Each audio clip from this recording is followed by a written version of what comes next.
محترم حضرات، قابل صد احترام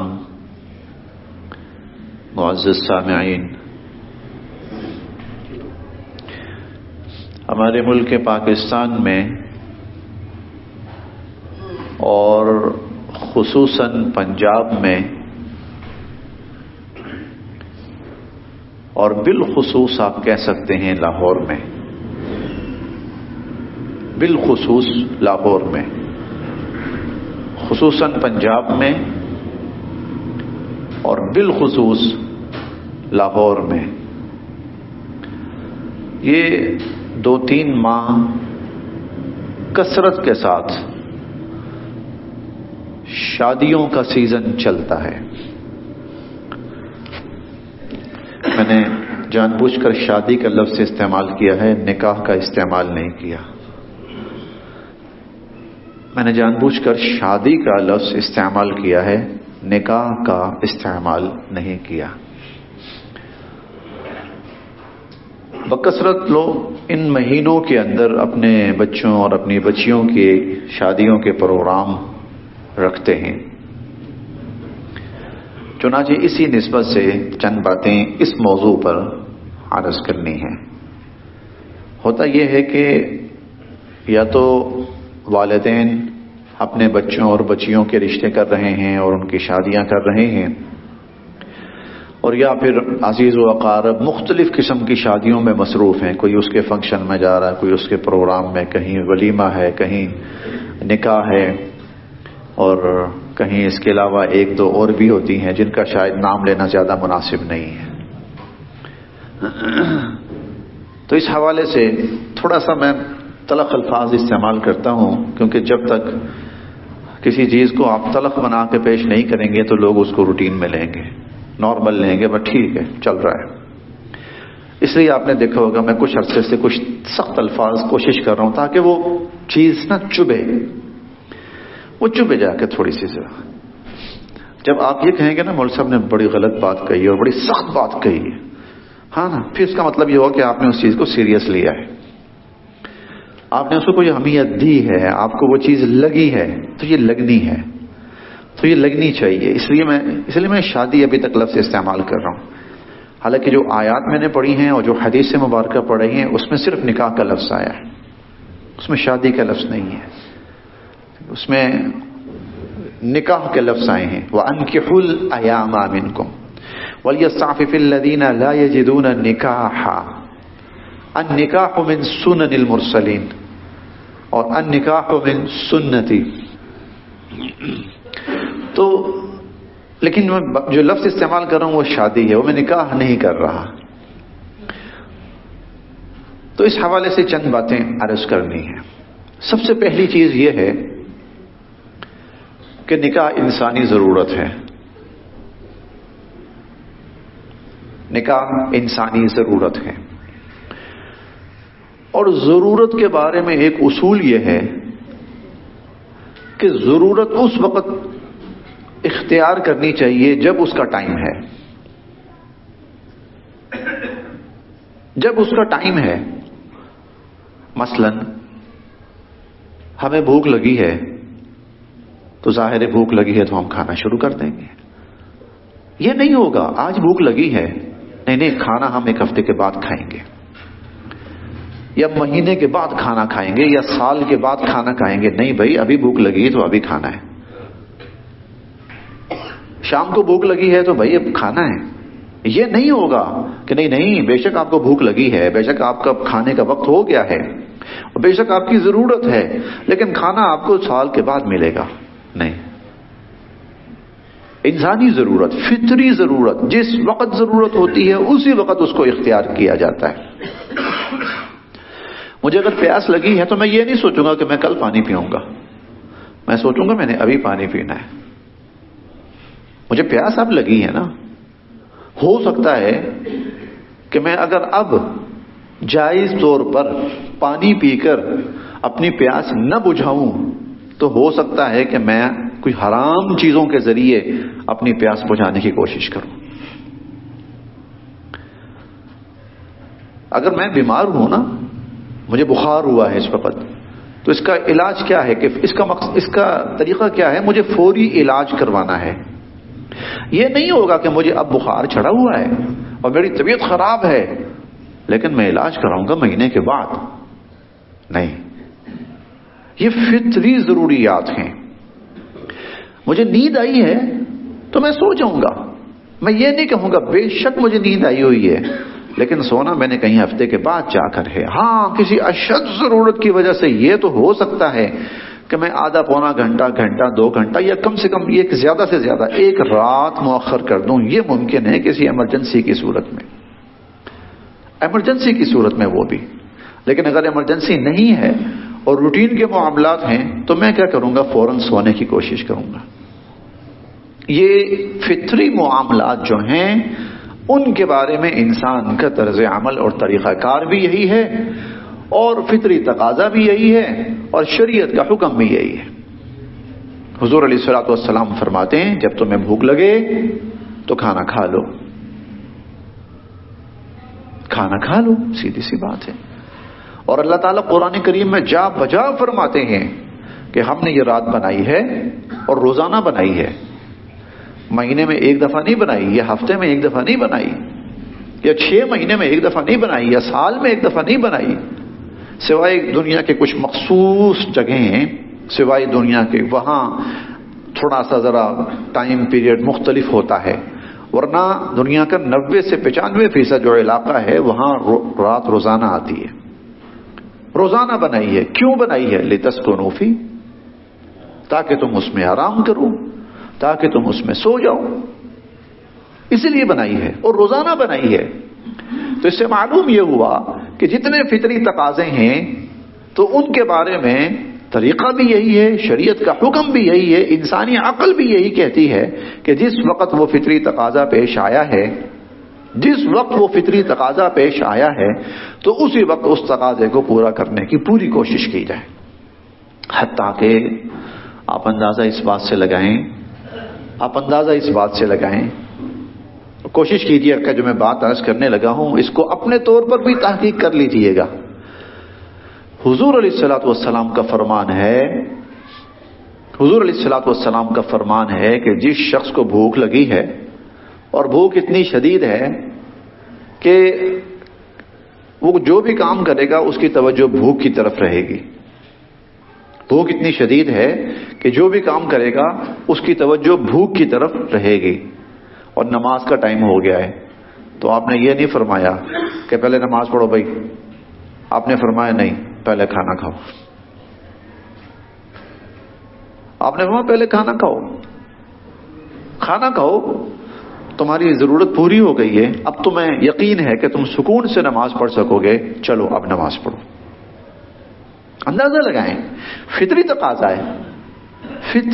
تقاضا ہے تو عبادت جو مقصد زندگی ہے اس کو کچھ دیر کے لیے مؤخر فرما دیا.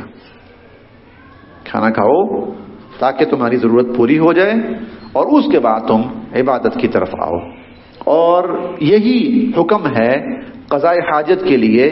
اگر کوئی شخص شدید قضاء حاجت میں مبتلا ہے کہ اسے شدت کا معاملہ ہے تو وہ آپ نے فرمایا نماز کا ٹائم ہو گیا ہے، آپ نے فرمایا نہیں، پہلے جائے قضاء حاجت کر لے، وضو کر کے پاک ہو کر اب سکون کے ساتھ نماز پڑھے.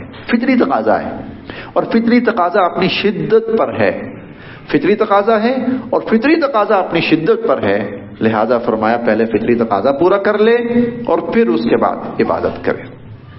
اسی طرح انسان کے اندر اللہ رب العزت نے فطری طور پر جذبات رکھے ہیں اور خواہشات رکھی ہیں. چنانچہ اس کے لیے حکم یہ ہے کہ جب یہ فطری تقاضا شروع ہو جائے انسان کے اندر، پھر اولی کوشش کرنی چاہیے کہ اس کے جائز ذریعہ کو اختیار کر لیا جائے. اور وہ جائز ذریعہ کیا ہے؟ نکاح کرنا، نکاح کر لیا جائے.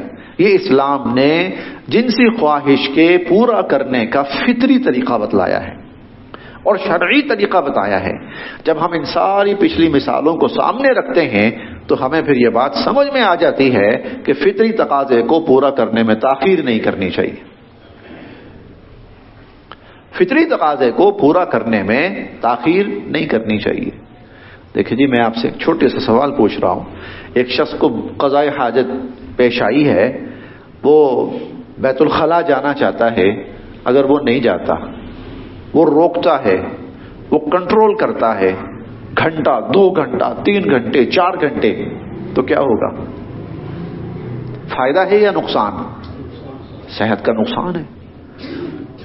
اس کا یہ کنٹرول کرنا اس کے پتہ نہیں کتنے اعضاء کے لیے نقصان کا باعث بنے گا، بیماری کا باعث بنے گا، اس کے معدے کے لیے، اس کے جگر کے لیے، اس کے گردوں کے لیے، ان سب کے لیے تکلیف کا باعث بنے گا.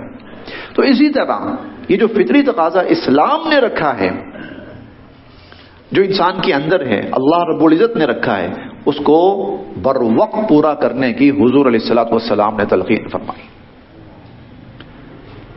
بر وقت پورا کرنے کی. جب یہ تقاضا، اچھا پہلے زمانوں کے اندر 20-25 سال تک بھی ایک آدمی وہ اتنا زیادہ اس بارے میں فکر مند نہیں ہوتا تھا، بہت سی وجوہات کی بنا پر. ماحول کے اندر ایک نیکی کا اثر غالب تھا، وہ چیزیں نہیں تھی جو آج بچوں کے سامنے اور بڑوں کے سامنے ہیں. لہذا اس زمانے میں اگر خوراکیں بھی صاف ستھری تھیں، ماحول بھی صاف ستھرا تھا، خوراکیں بھی صاف ستھری تھیں، وہ جدید علائشیں جو اب آ چکی ہیں یہ بھی نہیں تھیں. اس وقت میں 25 سال 30 سال اگر چلا بھی جاتا تھا تو گزارا ہو جاتا تھا، آدمی شریف النفس ہوتا تھا اور ماحول بھی ایسا نہیں ہوتا تھا. لیکن اب وہ چیز نہیں رہی، چاہے خوراکوں کے حوالے سے ہو، چاہے وہ ماحول کے حوالے سے ہو. آج کل دنیا نا ایک مسئلے سے دوچار ہے اور بڑی فکر مندی کے ساتھ اس مسئلے کے پیچھے پڑی ہوئی ہے، وہ ہے ماحولیاتی آلودگی.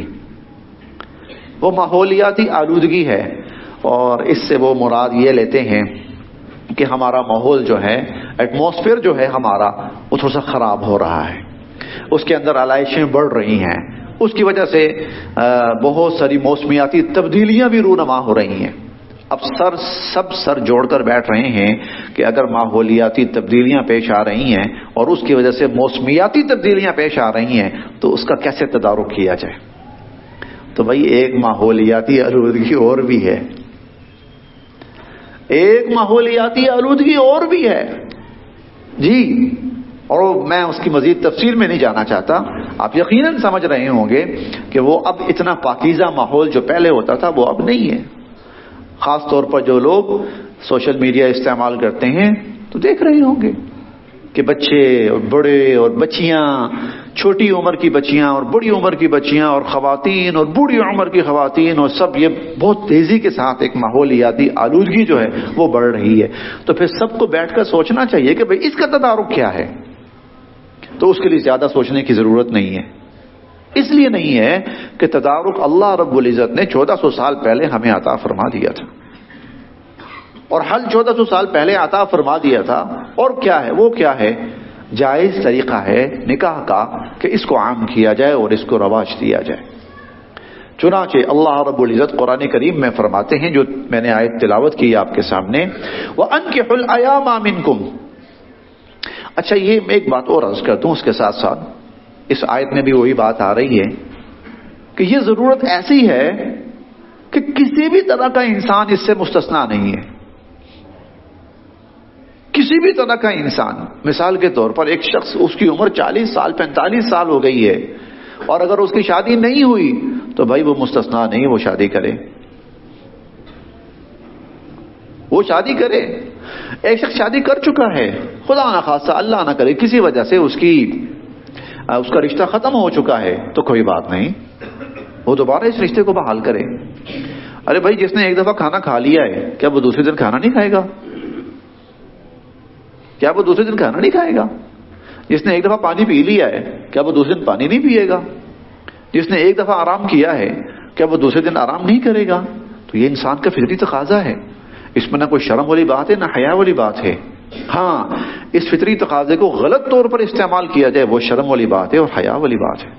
اس سے شرم کرنی چاہیے، اس سے حیا کرنی چاہیے، اس سے بچنا چاہیے اور ڈرنا چاہیے.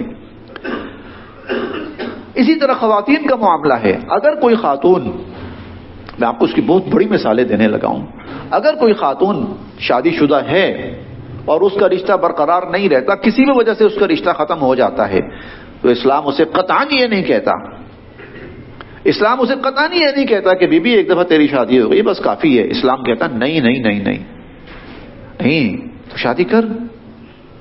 حتیٰ کہ خدا نخواستہ اگر دوسری دفعہ بھی اس کا وہ رشتہ کچھ عرصے کے بعد ختم ہو جاتا ہے، برقرار نہیں رہتا، تو اسلام اس کو یہ نہیں کہتا کہ بس کر بی بی، اب کیا تو ساری زندگی شادیاں ہی کرتی رہے گی. اسلام اسے قطعاً یہ نہیں کہتا. اسلام اسے قطعاً یہ نہیں کہتا. اللہ تعالیٰ قطعاً یہ نہیں کہتے. حضور علیہ الصلوۃ والسلام قطعاً یہ نہیں کہتے کہ بس کر بی بی، 2 دفعہ بیاہ کر لیے تھوڑے تمہارے لیے. نہیں، اسلام اسے کہتا ہے، اللہ تعالیٰ کہتے ہیں، حضور علیہ الصلوۃ والسلام فرماتے ہیں اگر تمہاری عمر ہے، مناسب ہے، ایک تو بہت بڑی عمر ہو گئی ہے نا خاتون کی، کچھ 70-75 سال کو پہنچ گئی ہے، تو پھر تو چلیں وہ کہیں سوچا جا سکتا ہے. نہیں، تو اسلام اسے کہتا ہے نہیں خاتون آپ نکاح کیجئے، آپ ازدواجی زندگی گزاریے. اب میں نے کہا تھا میں اس پر بہت بڑی مثالیں دیتا ہوں. وہ بڑی مثالیں کس کی ہیں؟ نبی کریم صلی اللہ علیہ وسلم کی اور آپ کی ازواج مطہرات کی. چلیں میں آپ کو ایک چھوٹا سا ایک سبق دے رہا ہوں آج کا. اللہ تعالیٰ مجھے معاف فرمائے، آپ بڑے ہیں، میں کون ہوتا ہوں سبق دینے والا، لیکن اپنی آسانی کے لیے تھوڑا سا آپ کو بھی شامل کرتا ہوں. حضور علیہ الصلوۃ والسلام کا پہلا نکاح ہوا ہے حضرت خدیجہ الکبریٰ رضی اللہ تعالی عنہا سے. جب حضور علیہ الصلوۃ والسلام کا ان سے نکاح ہوا ہے تو کم سے کم سیرت نگار حضرات ان کی جو عمر بتاتے ہیں وہ 40 سال ہیں. بعض حضرات اس سے زیادہ بھی بتاتے ہیں، 45 سال تک بھی بتاتے ہیں. تو حضور علیہ الصلوۃ والسلام کا ان سے نکاح ہوا، آپ کی عمر مبارک 25 سال ہے، کم ہے. تو یہ نہیں تھا وہ یہ اس خاتون کی عمر ہے شادی کرنے کی، اس کی تو شادی ہو گئی ہے پہلے، تو کافی نہیں ہے، ایک شادی ہو گئی ہے، بچے بھی ہیں، اب کیا یہ پھر شادی کرے گی؟ نہیں، حضور علیہ الصلوۃ والسلام نے ان کی طرف سے نکاح آیا، پیغام آیا. ہاں جی یہ بھی سنیے، حضرت خدیجہ الکبریٰ رضی اللہ عنہا کی طرف سے پیغام آیا تھا نکاح کا. حضور نے نکاح کا پیغام نہیں بھیجا تھا، حضرت خدیجہ رضی اللہ تعالی عنہا نے نکاح کا پیغام بھیجا. اس سے معلوم کیا ہوا؟ خاتون اگر وہ عمر ہے تو وہ نکاح کی خواہش کر سکتی ہے، اور اگر خاتون نکاح کی خواہش کرتی ہے تو یہ برا نہیں ہے. ہاں بے حیائی کی خواہش کرتی ہے تو یہ برا ہے، ہاں گناہ کی خواہش کرتی ہے تو یہ برا ہے. لیکن خاتون اگر نکاح کی خواہش کرتی ہے تو یہ برا نہیں ہے. سیدہ ہماری پہلی بڑی اماں جان سیدہ خدیجہ الکبریٰ طاہرہ مطہرہ رضی اللہ تعالی عنہا، انہوں نے خود پیغام بھیجا نبی کریم صلی اللہ علیہ وسلم کو نکاح کا. حضور علیہ الصلوۃ والسلام نے آپ کے چچا مبارک حضرت ابو طالب، وہ حیات تھے، ان سے مشورہ فرمایا، سرپرست بھی وہ تھے. تو حضرت ابو طالب فرمانے لگے کہ بڑی خاتون، شریف خاتون ہے، نیک خاتون ہے، اور ان کا رشتہ ایسا نہیں کہ جو رد کیا جائے. چنانچہ حضور علیہ الصلوۃ والسلام نے حضرت خدیجہ الکبریٰ رضی اللہ عنہا کا نکاح کا پیغام قبول فرما لیا، اور پھر آپ کا ان سے نکاح ہوا. 25 سال یہ نکاح میں رہیں. 25 سال کے بعد حضور علیہ الصلوۃ والسلام کی عمر مبارک 50 سال ہے، اور ان خاتون کا انتقال ہو جاتا ہے. خاتون جنت، پہلی زوجہ محترمہ. اب حضور علیہ الصلوۃ والسلام نے اس کے بعد 2 نکاح کیے ہیں. کچھ عرصے کے بعد حضور نے 2 نکاح کیے ہیں. ان میں سے ایک نکاح حضرت سودا بنت زمعہ رضی اللہ تعالی عنہا سے تھا. اب جو میں سبق کی بات کر رہا تھا نا، وہ یہ ہے، آپ نے صرف یہ معلوم کرنا ہے کہ حضرت سودا بنت زمعہ رضی اللہ تعالی عنہا سے جب حضور علیہ الصلوۃ والسلام نے نکاح فرمایا اور وہ حضور علیہ الصلوۃ والسلام کے نکاح میں آئیں اور آپ کی زوجیت میں آئیں، تو حضرت سودا اس سے پہلے ان کے کتنے نکاح ہو چکے تھے اور اس وقت ان کی عمر کتنی تھی؟ یہ ایک چھوٹی سی گزارش ہے آپ سے، یہ آپ نے معلوم کر کے لانا ہے.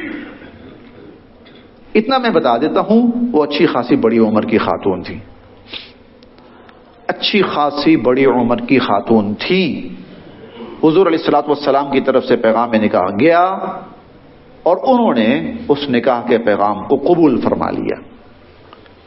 یہ نہیں تھا ماں جان قبر میں ٹانگیں لٹکائی ہیں، اب تو آخری وقت ہے آپ کا، کچھ اللہ توبہ کریں. نہیں، انسان کی فطری ضرورت ہے یہ، اور اس ضرورت کے اندر بہت سی چیزیں وابستہ ہیں، صرف ایک جسمانی تعلق نہیں ہوتا، ہزارہ اور چیزیں وابستہ ہیں اس میں، ہزارہ اور چیزیں اس میں وابستہ ہیں۔ اس لیے اسلام کہتا ہے کہ جب کوئی بھی کسی بھی عمر کا آدمی ہو، کسی بھی حالت میں ہو، وہ پہلے سے رنڈوا ہو چکا ہے، وہ پہلے رشتے کو طلاق دے چکا ہے، یا خاتون خدا نخواستہ وہ طلاق یافتہ ہو چکی ہے، یا وہ بیوہ ہو چکی ہے، اسلام یہ نہیں کہتا بس کافی ہو گیا ہے، نہ یہ کہیں ہندوازم میں ہوا کرتا تھا، نہیں، اسلام کہتا ہے زندگی کے کسی بھی حصے میں ہے نکاح کرے اور ازدواجی رشتہ وہ برقرار رکھے۔ نہیں، یہ ضروری نہیں ہے کہ اگر کسی مرد کی عمر 60 سال ہو گئی ہے تو وہ 20 سال کی خاتون سے شادی کریں، یہ غلط ہوگا، یہ غلط ہوگا۔ ہاں وہ 50 سال 55 سال کی خاتون کو دیکھ لے، لیکن زندگی کے کسی بھی حصے میں اسلام جو ہے وہ اس بات کی اجازت نہیں دیتا کہ انسان بغیر نکاح کے رہے۔ اسی لیے اسلام یہ بھی کہتا ہے خدا نخواستہ اگر یہ میاں بیوی والا رشتہ ٹھیک نہیں چل رہا اور کوشش کی جا چکی ہے کہ اس کو بحال رکھا جائے، کوشش کی جا چکی ہے، لیکن پھر بھی یہ کسی صورت اگر برقرار نہیں رہ پا رہا، اگر یہ برقرار نہیں رہ پا رہا تو پھر اس کو ختم بھی کیا جا سکتا ہے۔ اور ختم کرنے کے بعد کیا ہے، یہ آپ 5واں پارہ پڑھیں، وَإِن يَتَفَرَّقَا يُغْنِ اللَّهُ كُلًّا مِّن سَعَتِهِ وَكَانَ اللَّهُ وَاسِعًا حَكِيمًا۔ وَإِن يَتَفَرَّقَا، اگر میاں بیوی کا یہ رشتہ ختم ہو گیا کسی وجہ سے، اور اس کے پیچھے پوری تفصیل چلی آ رہی کہ یہ کوشش کرو بحال رہے، نہیں ہو پا رہی، موافقت نہیں ہو پا رہی، انڈرسٹینڈنگ نہیں ہو پا رہی، یہ رشتہ بوجھ بن گیا ہے، تکلیف بن گیا ہے تمام تر کوشش کے باوجود، تو پھر اللہ رب العزت فرماتے ہیں کوئی بات نہیں، اب یہ الگ ہو جائے۔ اس کے لیے طلاق تک رکھی ہے اسلام نے، اور اس طلاق پر پوری سورہ الطلاق اللہ رب العزت نے ایک بیان بھی فرمائی ہے کہ یہ بہرحال پھر امکان ہے، یہ صورت ممکن ہے، لیکن کیا کریں اگر طلاق ہو گئی تو اللہ تعالیٰ فرماتے ہیں یغنی اللہ کلا من سعتہ۔ اس کا میں مفہومی ترجمہ عرض کر رہا ہوں، اگر یہ دونوں جدا ہو جاتے ہیں تو اللہ ان دونوں کو اگلا کوئی اور اچھا رشتہ عطا فرما دے گا۔ یغنی اللہ ان کی ضرورت پوری فرما دیں گے، من فضل ہی، اپنے فضل سے، واللہ واسع حکیم، اور اللہ بہت وسعت والے ہیں۔ یہ وسعت اور غنا اس کا مطلب کیا ہے، ان کو اور رشتے مل جائیں گے، یہ اور رشتہ کر لیں، لیکن اس کی ابتدائی سٹیج کیا ہے کہ جب بچہ یا بچی اس عمر کو پہنچ جائے کہ وہ شادی کا رشتہ، نکاح کا رشتہ بحال کر سکتے ہیں اور ان کی ضرورت ہے، تو پھر تاخیر نہیں کرنی چاہیے، پھر اس میں دیر نہیں کرنی چاہیے۔ وَأَنكِحُوا الْأَيَامَ مِنكُمْ، تم میں سے جن کا نکاح نہیں ہوا ان کے نکاح کراؤ، وَالصَّالِحِينَ مِنْ عِبَادِكُمْ وَإِمَائِكُمْ، اور تم میں سے، تمہارے غلاموں میں سے، تمہاری باندیوں میں سے، یہ پہلے ہوتا تھا، غلام اور باندی کا تصور یہ پہلے ہوتا تھا، اب نہیں ہے، اب فی الوقت موجودہ وقت میں نہیں ہے، موجودہ وقت میں اب یہ نہیں ہے، تو لیکن اب یہ ہے آپ کا کوئی ملازم ہے، آپ کی کوئی ملازمہ ہے، اور آپ یہ سمجھتے ہیں کہ ان کے نکاح نہیں ہوئے اور وہ نکاح کر سکتے ہیں اور وہ ازدواجی زندگی برقرار رکھ سکتے ہیں، نبھا سکتے ہیں، تو بھائی ان کا بھی نکاح کرو۔ والصالحین من عبادکم وإمائکم ان یکونوا فقراء، اگر وہ فقیر ہوں گے، یغنیہم اللہ من فضلہ، تو اللہ ان کو اپنے فضل سے بے نیاز کر دیں گے۔ اچھا، پھر اگلا ایک سوال پیدا ہوتا ہے، اسلام اتنا زور دیتا ہے شادی کے اوپر نکاح کرو، میں شادی کا، اسلام شادی پہ زور نہیں دیتا، اسلام شادی پہ زور نہیں دیتا، اسلام نکاح پہ زور دیتا ہے۔ آپ کہیں گے شادی اور نکاح ایک ہی چیز ہے، نہیں، شادی اور نکاح ایک چیز نہیں، شادی اور نکاح ایک چیز نہیں ہے۔ اسلام کہیں پر بھی قرآن کریم میں اس رشتے کے لیے نکاح کے علاوہ کوئی اور الفاظ استعمال کرتا ہے، میں وہ بھی بتا دیتا ہوں، لیکن زیادہ تر اسلام اس کو نکاح کا لفظ دیتا ہے۔ زیادہ تر اسلام اس کو نکاح کا لفظ دیتا ہے یا پھر احسان کا لفظ دیتا ہے، صاد کے ساتھ، احسان سین کے ساتھ نہیں. یعنی کسی فرد کا ایک محفوظ قلعے کے اندر آ کر محفوظ ہو جانا. احسان، ہاں شادی کا ازدواجی رشتے کا ایک نام جو ہے اسلام نے احسان بھی بیان کیا ہے، قرآن کریم کے اندر آیا ہے، محسنین غیر مسافحین. اچھا یہ نکاح ہے، اسلام اس پر زور دیتا ہے. وہ بات آ گئی تھی شادی کیوں نہیں، شادی وہ ہے جو ہم نے بکھیڑا پھیلایا ہوا ہے. یہ جو ہم نے اتنا بڑا بکھیڑا ہم نے پھیلایا ہوا ہے نا، یہ شادی ہے، یہ اسلام نہیں ہے، یہ نکاح نہیں ہے. نکاح کیا ہے؟ سادگی کے ساتھ، باوقار انداز میں، سادگی کے ساتھ، ہاں لوگوں کے علم میں لا کر، لوگوں کے علم میں لائے بغیر نہیں، لوگوں کے علم میں لا کر. جی حضور علیہ الصلوۃ والسلام فرماتے ہیں اعلنوا ھذا النکاح، نکاح اعلانیہ کرو، لوگوں کے علم میں ہو، پتہ ہو لوگوں کو. اور پھر اس اعلانیہ کی شکل بھی بیان کر دی حضور علیہ الصلوۃ والسلام نے، وجعلوہ فی المساجد، ارے مسجدوں میں نکاح کرو. اب دیکھیں ماشاءاللہ سینکڑوں حضرات یہاں موجود ہیں، اگر نکاح کی تقریب ہوتی ہے یہاں پر تو اعلانیہ ہے، اعلانیہ بھی ہو گئی، مسجد کے اندر بھی ہو گئی. ہاں یہ طریقہ ہے.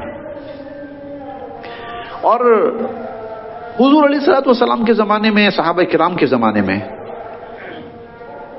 صلی اللہ علیہ وسلم، اس زمانے کے اندر عموماً نکاح کی تقریب مردوں کے اندر ہی ہوتی تھی، اس میں خواتین نہیں ہوتی تھی. صلی اللہ علیہ وسلم، اس میں خواتین نہیں ہوتی تھی، مردوں کے اندر ہی یہ تقریب ہوتی تھی. تو نکاح پہ زور اسلام کیوں دیتا ہے؟ اس لیے دیتا ہے، اللہ تعالیٰ قرآن کریم میں فرماتے ہیں محسنین، ایسا نہ ہو کہ اس انسان کی جو فطری ضرورت ہے، کہیں اس فطری ضرورت کو پورا کرنے کے لیے وہ حرام کے راستے پہ نہ چل پڑے. محسنین، ہاں حرام سے بچے،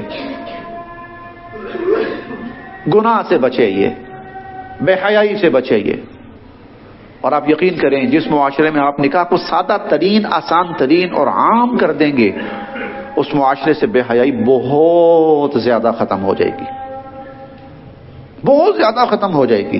اور جس معاشرے میں آپ نکاح کو مشکل کر دیں گے اور تکلیف دہ کر دیں گے، پریشان کن کر دیں گے، تو اس میں پھر یہ ہوگا کہ 35-40 سال کی عمر تک وہ نوجوان بیٹھا ہوا ہے، اور نکاح کب ہوا ہے؟ جب اس کی شادی کی عمر ہی گزر گئی. سادہ ترین، اس لیے اسلام نے جو فطری ضرورت ہے انسان کی، نہ فطری ضرورت ہے، اس لیے اس کو آسان ترین، سادہ ترین رکھا ہے. اسلام نے اس کو سادہ ترین، آسان ترین. میں آپ کو بارہا مثال دے چکا ہوں. کائنات کے مقدس ترین نکاحوں میں سے، بابرکت ترین نکاحوں میں سے ایک نکاح ہے سیدنا حضرت علی المرتضی رضی اللہ تعالی عنہ اور سیدہ فاطمہ الزہرا رضی اللہ تعالی عنہا کا. یہ کائنات کے مقدس ترین نکاحوں میں سے ایک نکاح ہے. صبح کے تقریباً 8-9 بجے کا ٹائم ہے. حضرت علی رضی اللہ تعالی عنہ تشریف لاتے ہیں حضور علیہ الصلوۃ والسلام کی خدمت میں کہ اللہ کے نبی، میں رشتے کی امید پہ آیا ہوں، خواہش صرف کہ اگر آپ اپنے گھر میں، آپ کے گھر میں آپ کی بیٹی ہے تو اگر آپ میرا نکاح اس سے فرما دیں. حضور علیہ الصلوۃ والسلام نے تب فرمایا اہلاً سہلاً مرحبا. صرف خواہش کا اظہار کیا حضرت علی رضی اللہ تعالیٰ عنہ نے. حضور علیہ الصلوۃ والسلام نے کیا کیا؟ آپ نے فرمایا علی کیا ہے تیرے پاس؟ کچھ نہیں. اچھا یہ فلاں زرہ ہے، جاؤ بیچ کے آؤ. وہ زرہ بیچی اور دراہم بھی مل گئے، کچھ تھوڑے بہت چوہارے بھی لے آئے، لے کے آ گئے. حضور نے فرمایا علی، ابو بکر اور عمر اور عثمان اور فلاں فلاں فلاں طلحہ اور ان کو بلا لاؤ. یہ لوگ آ گئے. یعنی آپ کہہ لیں کہ اب تقریباً 10-10:30 بجے کا ٹائم ہو گیا ہے. 8 بجے حضرت علی رضی اللہ عنہ، صرف یہ میں ایک اندازے کی بات کر رہا ہوں، تخمینے کی بات، گھنٹہ 1.5 گھنٹہ اوپر نیچے ہو سکتا ہے، حضرات تشریف لے آئے. آپ نے فرمایا کہ علی میں فاطمہ کا نکاح اتنے حق مہر کے ہی بس 500 حق مہر 500 درہم حق مہر، اس کو مہر فاطمی کہا جاتا ہے.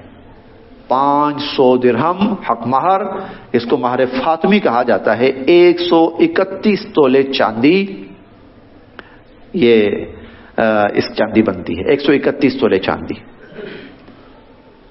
131 تولے چاندی، یہ حق مہر فاطمی کہلاتا ہے. سیدہ فاطمہ رضی اللہ عنہا کا حق مہر فاطمی کہلاتا ہے. کوشش یہ جو ہم حق مہر شرعی کہتے ہیں نا، تو اس کی جگہ یہ اصطلاح استعمال کر لیں، حق مہر فاطمی. کیونکہ حق مہر شرعی کوئی اصطلاح نہیں ہے، اس پر میں انشاءاللہ تفصیل سے بات پھر کروں گا. حق مہر شرعی کوئی اصطلاح نہیں ہے، حق مہر شرعی کوئی اصطلاح نہیں ہے. اصطلاح کیا ہے؟ حق مہر مثلی، حق مہر معجل، غیر معجل، حق مہر فاطمی، یہ اس شرعی اصطلاحات ہیں. لیکن حق مہر شرعی یہ کوئی اصطلاح نہیں ہے. اب میں اس کی بھی تھوڑی سی تفصیل عرض کر دوں، بات درمیان میں آ گئی ہے تو اس لیے حضور علیہ الصلوۃ والسلام نے 10 درہم سے کم حق مہر سے منع فرمایا ہے کہ لا مہر لاقل من 10 دراہم. 10 درہم سے کم حق مہر ہے ہی نہیں ہے. اس سے کم اگر کوئی رکھتا ہے تو وہ حق مہر اس نے دیا ہی نہیں ہے. یعنی سٹیج جہاں سے سٹارٹ ہوتا ہے نا، وہ 10 درہم ہے حق مہر. اس 10 درہم کا نا کسی زمانے کے اندر، ہمارے کسی آج سے کوئی 50 70 80 سال پہلے اس کی جو ہماری قیمت بنتی تھی نا ہمارے معاشرے میں، تو وہ تھی 32.5 روپے. 32.5 روپے، یعنی یہاں سے سٹارٹ ہوتا ہے، 10 درہم سے سٹارٹ ہوتا ہے. کسی زمانے میں اس کی ویلیو بنتی تھی 32.5 روپے. اس کو لوگوں نے نام دے دیا حق مہر شرعی. اس کو سوال یہ کہ پھر حضور علیہ الصلوۃ والسلام نے پوری زندگی ایک بھی حق مہر شرعی نہیں دیا. وہاں تو 500 درہم ہے. آپ نے 10 درہم سے کم تو سوال ہی نہیں ہے نا. 10 درہم سے تو شروع ہوتا ہے. اللہ کے نبی آپ کیا دے رہے ہیں؟ 500 درہم. حضور علیہ الصلوۃ والسلام کے حق مہر تقریباً 500 درہم اور صحابہ کرام کے تقریباً 500 درہم کے قریب ہوتے تھے. وہ حضور علیہ الصلوۃ والسلام کے حق مہر کو دیکھ کر حق مہر رکھا کرتے تھے. 500 درہم 131 تولے چاندی بنتی ہے، دے دیجیے. حضور کے درہم بھی کے حق مہر بھی یہی ہوتے تھے، اور آپ کی بیٹیوں کے بھی عموماً حق مہر یہی ہوتے تھے، اور صحابہ اور صحابیات کے بھی حق مہر عموماً یہی ہوتے تھے. جی حق مہر شرعی نہیں، حق مہر فاطمی. خدا کے لیے اب میرے پاس اگر فارم پر کرنے بیٹھے نا تو حق مہر شرعی اگر کہیں گے تو میں حق مہر فاطمی لکھ دوں گا. اجازت ہے؟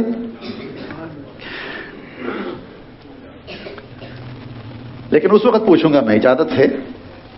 کہوں گا اور پوچھوں گا اور پھر لکھوں گا.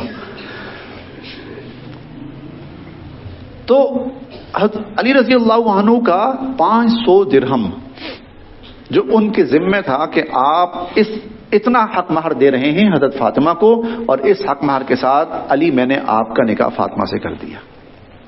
نکاح ہو گیا. بس چوہارے تھے، چلو بھائی تقسیم کر دو. کائنات کا مقدس ترین نکاح پیدا کون ہوا اس نکاح سے؟ سیدہ شباب اہل الجنہ، سیدنا حضرت حسن اور حضرت حسین رضی اللہ تعالی عنہما وارضاہما. کیا کمی ہوئی اس نکاح میں؟ ہم کہاں جا رہے ہیں؟ ہم کن فضولیات میں پڑے ہیں؟ ہم کن حماقتوں میں پڑے ہیں؟ حضور علیہ الصلوۃ والسلام کا وہ نکاح آپ کا کہ آپ کی اس بیوی کی تصویریں اللہ رب العزت نے حضور علیہ الصلوۃ والسلام کو دکھائیں. جبرائیل امین لے کر آئے جس خاتون کی تصویریں حضور علیہ الصلوۃ والسلام کے پاس کہ اللہ رب العزت آپ کو حکم دے رہے ہیں کہ اس کے ساتھ نکاح فرمائیے. جی سیدہ عائشہ صدیقہ رضی اللہ تعالی عنہا، بالکل ایسے نکاح ہوا، بالکل ایسے نکاح ہوا. حضور علیہ الصلوۃ والسلام کا اسی طرح نکاح ہوا. اما خدیجۃ الکبریٰ رضی اللہ تعالی عنہا جن کو اللہ سلام بھیجا کرتے تھے، جی غار حرا میں اما جان جا رہی ہیں کھانا لے کر پیغمبر دو عالم صلی اللہ علیہ وسلم کے لیے.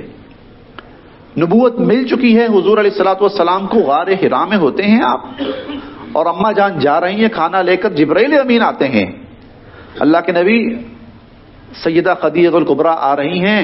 جب وہ آئیں تو انہیں کہیے کہ اللہ بھی آپ کو سلام کہتے ہیں، جبرائیل بھی آپ کو سلام کہتا ہے. بوڑھی اماں بڑی مشکل سے وہ غار پہ چڑھ رہی ہیں پیغمبر دو عالم صلی اللہ علیہ وسلم کے لیے. اللہ ان کی قبروں کو نور سے منور کیا فرمائے، نور سے منور ہیں. کیا قابل رشک شخصیات تھیں. اور نکاح کیسے ہوا؟ جب ان کی طرف سے پیغام آ گیا، حضور علیہ الصلوۃ والسلام نے قبول فرما لیا. ابو طالب بیٹھے، 2-4 افراد، نکاح ہو گیا. یہ اسلام کا پیغام ہے. اعلنوا ھذا النکاح، اعلانیہ کرو. وجعلوہ فی المساجد، مسجدوں میں کرو. اور اگلی بات جس سے حضور علیہ الصلوۃ والسلام نے منع فرمایا، اور بغیر کسی معذرت کے کہ حضور نے منع فرمایا لیکن ہم نے اس کو لازمی کر لیا اپنے اوپر. میں پھر کہہ رہا ہوں، بغیر کسی معذرت کے کہ حضور علیہ الصلوۃ والسلام نے منع فرمایا یہ نہیں کرنا، اور ہم نے اپنے اوپر لازم کر لیا. آپ نے فرمایا وَإِيَّاكُمْ وَهِيشَاتُ الْأَسْوَاقِ، وہ جو بازاروں کے شور شرابے ہوتے ہیں نا، ان سے اپنے نکاحوں کو بچانا. وہ جو شور شرابے ہوتے ہیں نا، شیطان کو دیکھیں کیسے اس نے ہمارے اوپر تسلط جمایا ہے کہ جس کام سے حضور نے منع کیا نا، وہ میں نے ٹھوس کے کروانا ہے ان کے اوپر. اب تو آپ نکاحوں کی محفلوں میں جائیں، اندر جائیں تو بلا وجہ میوزک لگا ہوا ہے، نہ کسی کو سمجھ آ رہی ہے کیا ہے، اور نہ کسی کا دھیان ہے، لیکن وہ ایک عذاب ہے جو کانوں کے اوپر مسلط ہے اور ذہنوں کے اوپر مسلط ہے. انا للہ و انا الیہ راجعون، انا للہ و انا الیہ راجعون. وإیاکم وحیشات الاسواق، خبردار شور شرابے نہ ہوں تمہارے نکاحوں میں، سادگی کے ساتھ باوقار انداز کے اندر مسجدوں کے اندر کرو. تو کیوں نہیں کرتے ہم؟ کیوں نہیں کرتے ہم ایسا؟ اللہ کے نبی ہمیں حکم دے رہے تو ہم کیوں نہیں کرتے ایسا؟ کیا وجہ ہے؟ ہمارے پاس کیا جواز ہے اس بات کا کہ اللہ کے نبی ہمیں تلقین کر رہے ہیں، حکم دے رہے ہیں، اور ہم نہیں کرتے؟ کیوں نہیں؟ کس کے پاس ہے جواز؟ کس کے پاس ہے جواب؟ کیوں نہیں؟ اپنے آپ سے پوچھیں، اپنے آپ سے سوال کریں، کیوں نہیں؟ جب ہمارے نبی ہمیں یہ کہہ رہے ہیں کہ یوں کرنا، تو ہم کیوں نہیں کرتے ایسا؟ پھر کیا ہمیں مسئلہ کیا ہے؟ کیا ہم نے کوئی اپنے نبی کی مخالفت کا کوئی وہ کر رکھا ہے، تہیہ کر رکھا ہے کہ نہیں اللہ کے نبی جو کہیں گے وہ تو کرنا ہی نہیں ہے نا؟ کیا کوئی ایسی بات ہے؟ تو کیوں ہم گمراہی کی طرف جا رہے ہیں؟ کیوں ہم گمراہی میں پھیل رہے ہیں، مبتلا ہو رہے ہیں؟ کیوں ہم برائیوں میں مبتلا ہو رہے ہیں؟ کیوں؟ آخر کیوں؟ میں اس لیے کہہ رہا ہوں اب ہوگا یہ سب.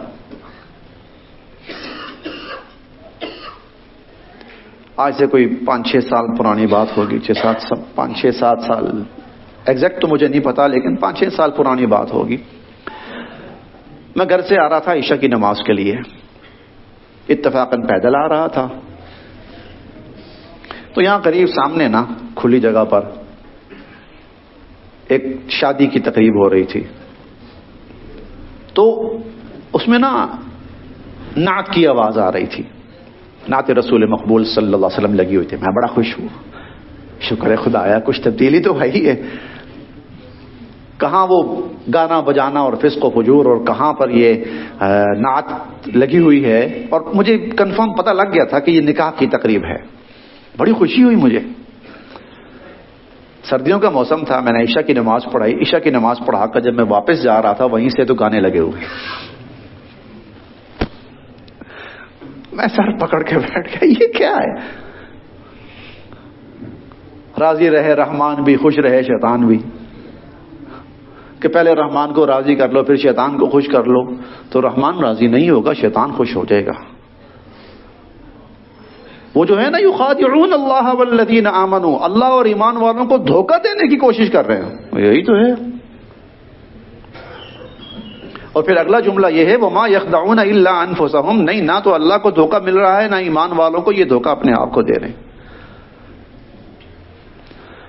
اللہ اکبر کبیرہ۔ میری کوئی بات بری لگی ہو تو میں اس پر کوئی معذرت نہیں کروں گا، بالکل نہیں کروں گا۔